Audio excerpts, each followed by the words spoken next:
शुरुआत में अमित रैना के साथ में करूंगी।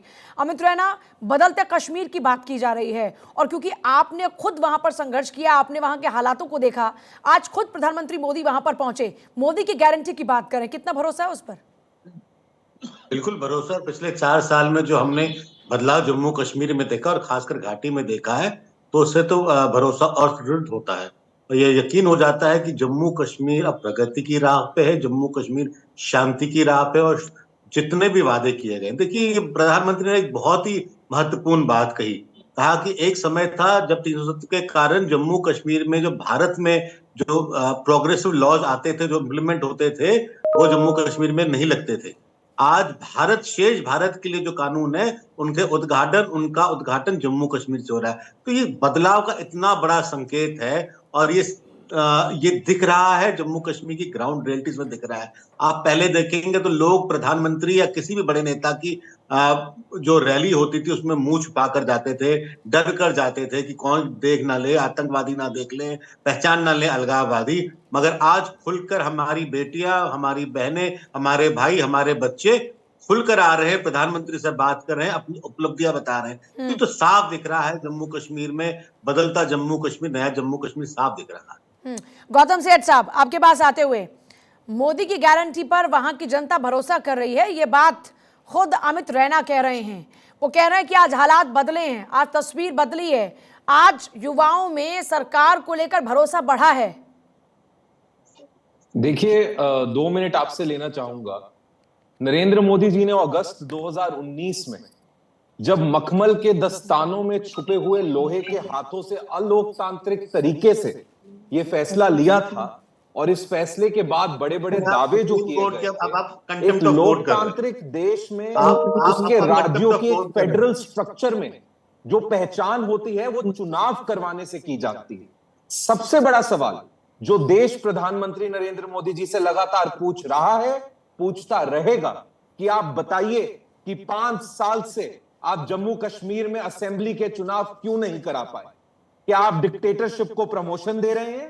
क्या इस देश में लोकतंत्र को खत्म करने में प्रधानमंत्री नरेंद्र मोदी एक नई भूमिका निभाते हुए नजर आ रहे हैं? आयरन बीज, आयरन हैंड्स, कैमोफ्लाज्ड इन वेलवेट ग्लव्स। सो जो देश है वो आज ये सवाल नरेंद्र मोदी जी से पूछ आलोक, रहा बस है, इसका जवाब जल्दी से। देखिए, आज मोदी जी की गारंटी को पूरा देश मान रहा है और जिस तरीके की कल्याणकारी योजनाओं से पूरा देश प्रभावित हुआ है, समाज का हर तबका प्रभावित हुआ है, वो अपने आप में एक अविस्मरणीय पल है।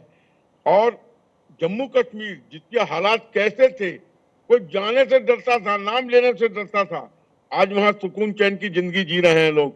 वहां लोग जा रहे हैं टूरिज्म के लिए, वहां लोग जा रहे हैं शादी करने के लिए, वहां लोग जमीन खरीद रहे हैं, वहां इन्वेस्टमेंट आ रही है और इनको ये सब दिखाई नहीं दे रहा और कह रहे हैं कि ये कुछ नहीं हुआ। अरे आज देश 5वीं सबसे बड़ी अर्थव्यवस्था में खड़ी हो गई, तीसरे की तरफ बढ़ने की कवायद है, वो सब आपको दिखाई नहीं दे रहा है। जितनी भी रेटिंग एजेंसियां हैं ग्लोबल, सब कह रही है Hindustan, Bharat is the fastest growing economy in the world, और आपको कुछ दिखाई नहीं दे रहा।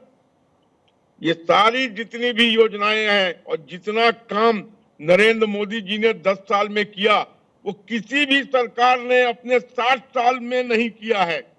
अगर मैं उन कामों की फेरिस्त गिनाना चालू कर दूं, आपके चैनल पे टाइम कम पड़ जाएगा। गौतम सेठ साहब, तस्वीरें तो कुछ और कह रही हैं, आपकी बातें जो हैं उससे इन लोगों के चेहरे पर कहीं मिलते जुलते भाव तो नजर नहीं आ रहे।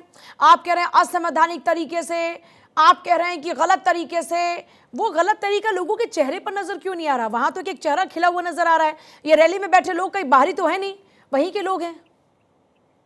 देखिए, ये 6 साल से चुनाव नहीं करा पाए। 2014 में कश्मीर में आखिरी बार विधानसभा का चुनाव हुआ, उसके बाद आज तक कश्मीर के लोगों का जो मत का अधिकार है, जो एक डेमोक्रेसी की एग्जिस्टेंस की रूट है, उसको काटने का आप लोगों ने काम कर दिया। उनका मत का अधिकार उनसे छीन लिया।